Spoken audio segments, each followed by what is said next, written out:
So Paul, talk to us a little bit about the value of structured training, doing structured workouts, and how that differs from what a lot of people do, which is just to go out and run at the same pace all the time. Sure, and that's actually a common, I think, challenge that a lot of your weekend road runners that tend to go into the road races end up with is I'll get people asking me, I've been doing the same workouts over and over for the last 2 years, and I keep getting slower and slower. And when I dig in a little bit, so what have you been doing? I've been running 4 times a week on average, and I go out and I run 5K every time.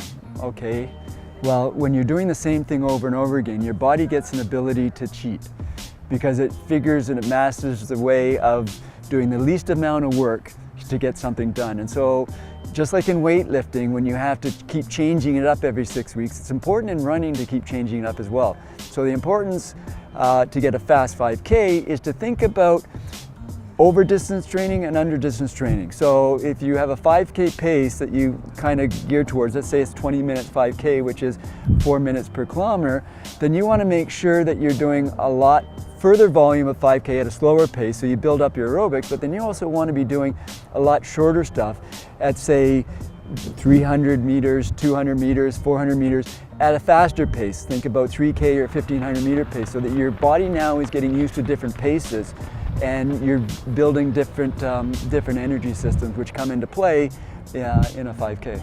Okay, and talk to us a little bit about pacing. How can people decide if they're running at the right pace or if they're potentially running too fast or too slow? That's a good question, and within a structured workout week, one of the other challenges that people have is that they don't do enough easy runs.